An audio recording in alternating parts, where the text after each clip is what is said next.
का पूर्ण तुर्बे मार्केट आहे आणि अजस पाटी आहे स्टेशन. तो का समोर ब्रिज दिसत असेल तुम्हाला.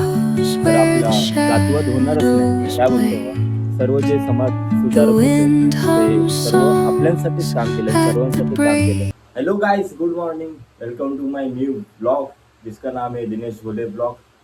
तर कसे आहात तुम्ही सर्व? तुम्ही सर्व ठीक असाल. आणि गाइस, आजच्या ब्लॉगमध्ये काही ना काहीतरी आपण कॉन्टेंट शोधूच म्हणून आज ब्लॉग चालू केला हा.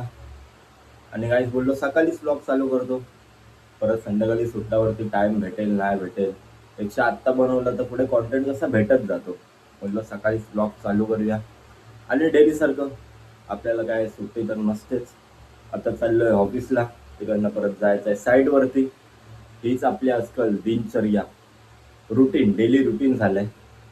तर आता निघतोय आणि जातो ऑफिसला, तिकडनं राहतो साईडवरती आणि नंतर तुम्हाला भेटतो. पण आज गाईस काय ना काहीतरी आपण करूया कॉन्टेंटसाठी. गाईस आलोय ऑफिसच्या खाली, गाडी पण पार्क केली आणि गाईस लिटरली खूप गरम होते. हेल्मेट घातला की डायरेक्ट आतमध्ये गरमी चालू. चला आता वरती जातो, बघतो कोण कोण आलंय ते. हॅलो गाईस, आता आलोय तुर्बेला, थोडं मटेरियल घ्यायचं होतं म्हणून. का पूर्ण तुर्बे मार्केट आहे आणि अजस पाटी आहे स्टेशन. तो का समोर ब्रिज दिसत असेल तुम्हाला. आणि हा खूप मोठा मार्केट आहे. सिव्हिलचं सर्व मटेरियल अर्जित जास्त इथं भेटतं, ते बघायला आलो आता आम्ही. हे बघ गाईस, हे सेकंड गल्ले, सर्व सामान भेटतं इकडे. पूर्ण गल्ल्यांमध्ये दुकान आहेत. तर ह्या दुकानात बघतोय आम्ही आम्हाला जे पाहिजे ते.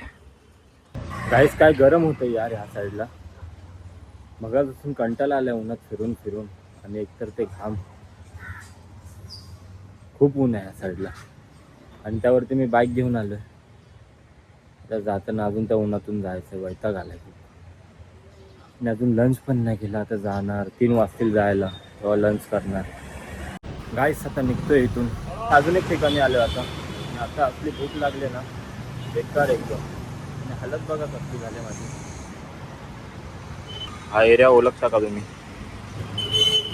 चेंबूर. आता इकडचं काम झालं, इकडनं निघून गाईस आता सुटलोय आणि आलोय फाय गार्डनला. आणि अजून कोण फायला आला नाही, एकटाच बसलोय, कारण की वाघ एकटाच बसतो. येतात म्हणजे बाकीचे येतात, अजून घरातून निघाले नाहीत ते लोक. आणि ते सर्व आले की आपण एका ठिकाणी जाणार आहोत. जसं तुम्हाला सकाळी बोललेलं गाईस, आपण आज कॉन्टेंटसाठी काय ना काहीतरी करूया. तर आत्ता चाललोय मी फिनिक्स मॉलला. तिकडं ते जपानची थीम वगैरे केले, ते तुम्ही बघितलं असेल रील्समध्ये. तर सर्व मित्र बोलले जाऊया तिकडे, जरा फिरून पण येऊ. तर आता तिकडे चाललोय. बघा गाईस काय काय करायला लागतं. जॉबवरून सुटलं की माणूस घरी जातो, पण मी जातोय कॉन्टेंटसाठी. आता येतील 5-10 मिनिटात, मग निघू. गाईस आता आलोय पार्किंगमध्ये, पार्किंग वगैरे केले. आणि आज खूपच लेट झालं ना अमित, खूप लेट झाले.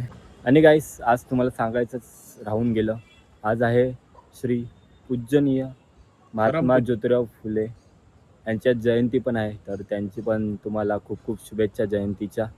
आणि आपला अमित भाऊ त्याचे जरा मनोव्यक्त बरोबर ना ते सांगतोय, तर ते पण खूप गरजेचे आहेत आजच्या पिढीसाठी.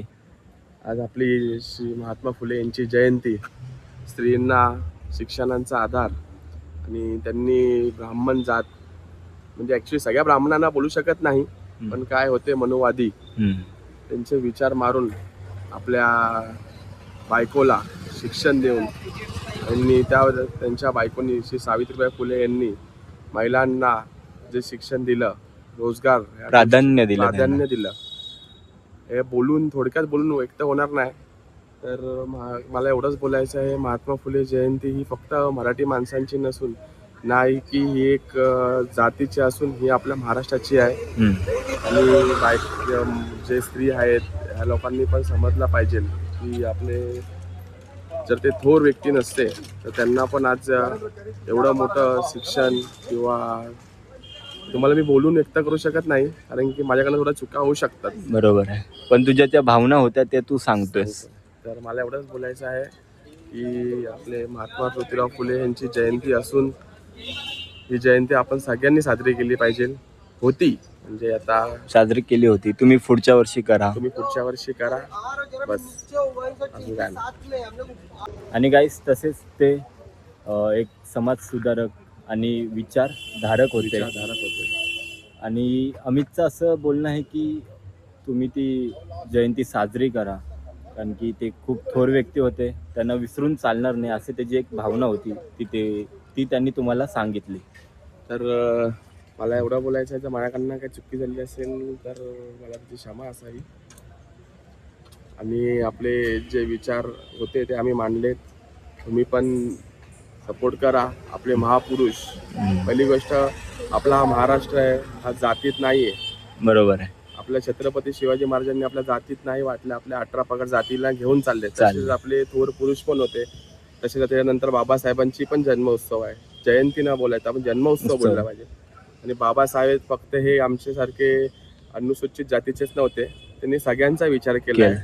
तर आपण आपले महापुरुष वाटून न घ्यावे, ही एक माझी विनंती आहे. बरोबर. जय हिंद, जय महाराष्ट्र. जय महाराष्ट्र गाईस. आणि असेच विचार तुम्ही पण बाळगा, तर आपला जातीवाद होणारच नाही. बरोबर. काय बोलतो हो, सर्व जे समाज सुधारक होते ते सर्व आपल्यांसाठीच काम केलं, सर्वांसाठी काम केलं. त्यांनी असं नाही बघितलं की एक जात माझी आहे, मी माझ्या जातीसाठी काम करू, असं त्यांनी केलं नाही. तर आपण पण आता का करतोय, बरोबर ना? तर तुम्ही पण ते विचार बाळगा, हेच आम्हाला बोलायचं होतं. आणि गाईस आता चाललोय आम्ही घरी, मला घरी जाऊन भेटतो. तर गाईस मगाशी घरी आलो आणि आता जेवण वगैरे करून बसलोय. आणि जसं मगाशी अमिताने मी म्हटलं की आपले जे समाज सुधारक होते त्यांनी आपल्या समाजासाठी खूप खूप चांगली कार्य केले. त्यांचे विचार बाळगा, त्यांचे विचार कधी विसरू नका. आणि गाईस श्री महात्मा ज्योतिराव फुले यांनीच आपले आराध्य दैवत श्री छत्रपती शिवाजी महाराज यांची समाधी शोधून काढलेली. तर असे समाज सुधारकांचे आणि थोर महापुरुषांचे कधी विचार सोडू नका, ते विचार बाळगा आपल्या दैनंदिन कार्यामध्ये, खूप चांगलं होईल.